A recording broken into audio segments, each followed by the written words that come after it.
ශ්‍රී ලංකාවට සහ එංගලන්තයට තීරණාත්මක තුන්වෙනි එක්දින තරගය අද හවස දෙකට ආර්ප්‍රේමදාස ක්‍රීඩාංගණයේදී ආරම්භ වෙනවා. ඉතින් වගේම අපි දෙවෙනි තරගයේදී අපි අනිවාර්යෙන් කිව්වා අපිට ලේසි වෙන එකක් නැහැ. අනිවාර්යෙන් එංගලන්ත කණ්ඩායම සූදානම් වෙලා තරගෙට එංගලන්ත කණ්ඩායමින් 11 දෙනාම ඉතාමත් විශිෂ්ට 11ක් එංගලන්ත කණ්ඩායම ඉන්නේ සහ එංගලන්ත කණ්ඩායම ඕනම තනතිරුවකට හැඩගැහෙන්න පුළුවන් වෙන විදිහට හැදලා තමයි ඉන්නේ. මොකද ඒගොල්ලෝ ලෝකුසරණය ටාගට් කරගෙන තමයි ලංකාවට එන්නේ.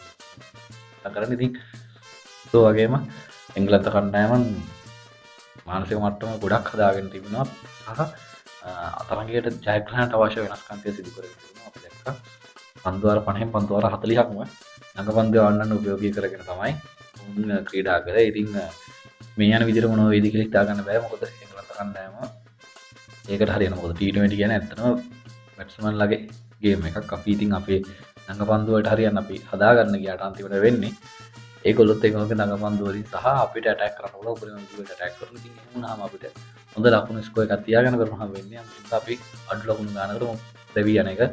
මොකද අපේ සියලු ක්‍රීඩකයන් දෙවි ගියේ ලකුණු 220 ගන්නකට. ඉතින් 260 270ක් ගන්නවා ක්‍රීඩාංගණයක ලකුණු 220 කියන්නේ පහසුවෙන්ම හම යන්න පුළුවන් ලකුණු ප්‍රමාණයක්. ඉතින් වසර 19කට පස්සේ තමයි එංගලන්ත කණ්ඩායම ආර්ප්‍රේමදාස ක්‍රීඩාංගණයේදී එක්දින තරගයක් ජයග්‍රහණය කරන්නේ. ඉතින් පන්දු කඩලු පහක් අතතිව තමයි එංගලන්ත කණ්ඩායම මේක ජයග්‍රහණය කරේ සහ විශේෂයෙන් කියන්න ඕන එංගලන්ත කණ්ඩායම හොඳ අධ්‍යයනයක් කරලා තිබුණා. පළවෙනි තරගයේ පරාජයට හේතු වෙච්ච දේවල් හොඳට බලලා තිබුණා සහ ශ්‍රී ලංකා කණ්ඩායම මම හිතන්නේ අපි හැමතිස්සෙම ක්‍රීඩකයන්ගේ දක්ෂතාව වලින් නෙමෙයි කාසිය වාසිය, භූමියේ වාසිය, පිච් එකේ වාසිය මේ හැමදේම අපි අරගෙන අපේ රටේ ශ්‍රී ලංකාවම අපි ඒක ජයග්‍රහණය කරන්න බලලා තියෙන මිසක් අපි මෙච්චර කරලා අපේ ක්‍රීඩකයන්ගේ මොනවද වෙන්න ඕන කියන දේවල් කියලා තාම හොයලා නැහැ. සහ ක්‍රීඩකයන් හිතන විදිය තාම කිසිම වෙනසක් කරලා නැහැ.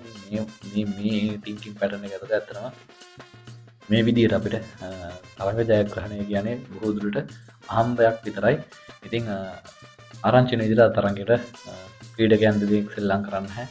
අලුතින් ආපු ක්‍රීඩකයන් දෙන්නෙක් අයින් කරලා ආයෙ පරණ ක්‍රීඩකයන් දෙන්නෙක් ගේම් කරලා තිනවා. දැන් ආරංචි විදිහට ඉතින් ක්‍රීඩකයන්ට හදිසියට අවස්ථාවන් ගැලපෙන අවස්ථාවන් වලදී ක්‍රීඩකයන්ට මේ කරන විනාශය තාම ශ්‍රී ලංකා ක්‍රිකට් එකේ වෙනවා. ඉතින් ඒකත් අතරම අපරාධයක්, ක්‍රීඩකයන්ගේ ජීවිතයටත් අපරාධයක්. ඔවුන්ගේ ගමන එතනින් අත්‍තරම අවසන් වෙන ඊට පස්සේ මොකද ඒ වගේ ක්‍රීඩකයන් අපි දැක්ක බොහෝ ප්‍රමාණයක් ටීම් එකට එනවා තරඟ 2යි 3යි ඔවුන් අයින් කරනවා.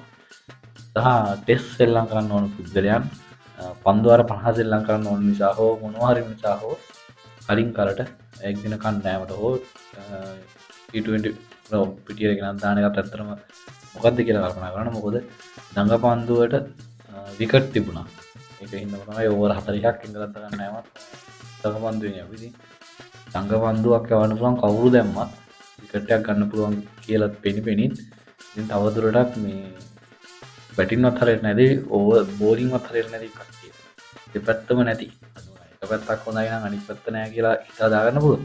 හැබැයි දෙපැත්තම නැති කට්ටිය ටීම් එක තුල රඳවගෙන තමන්ගේ මොකක් හරි රුචිකත්වයේ මත නම් ශ්‍රී ලංකා ක්‍රිකට් යන්නේ ලෝක උසරණට ගියාම ඇත්තටම අපිට අබසරණයි කියලා තමයි කියන්නේ. මොකද ලෝක උසරණේ මේ වෙනකොට ඇත්තටම බංග්ලාදේශ කණ්ඩායම ඉවත් වෙලා තියෙන. ඉතින් පාකිස්තානෙත් මේ වෙනකොට ලොකු මත ගැටුමක තියෙන. ඉතින් මේවත් එක්ක ලංකාවට ලොකු chance ටිකක් ඇවිල්ලා තියෙනවා. හැබැයි මේ chance ගන්න ලංකාව ටීම් එක කොතනද ඉන්නේ කියන එක ප්‍රශ්නයක්. ඉතින් අර තරඟේ කොහොම හරි හවස 2යි ටික ආරම්භ වෙනවා.